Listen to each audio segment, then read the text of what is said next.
ready to take control of your Adobe Creative Cloud apps and make them truly your own. First things first, let's open the Adobe Creative Cloud desktop app. You can typically find it in your system tray or by searching for it in your operating system search bar.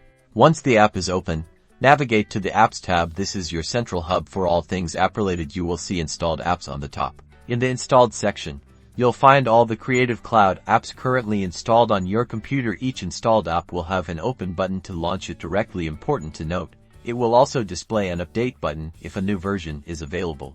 To keep your apps running smoothly, make sure you keep them updated.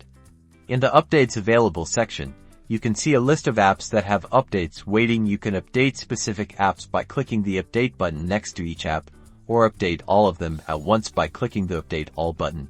Now, what if you want to uninstall an app or manage other settings? Click the three dots next to the app you want to change. This will open a menu with different options. Here, you'll find options to uninstall the app, check for updates, or view the app's version information. Easily remove apps you no longer need to free up storage space on your computer. Ready to install a new app?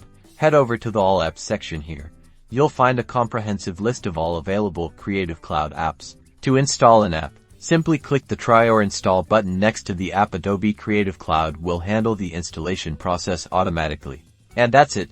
You're now a Creative Cloud App Management Pro. Remember to install, update, and uninstall apps to make the most of your Creative Cloud experience.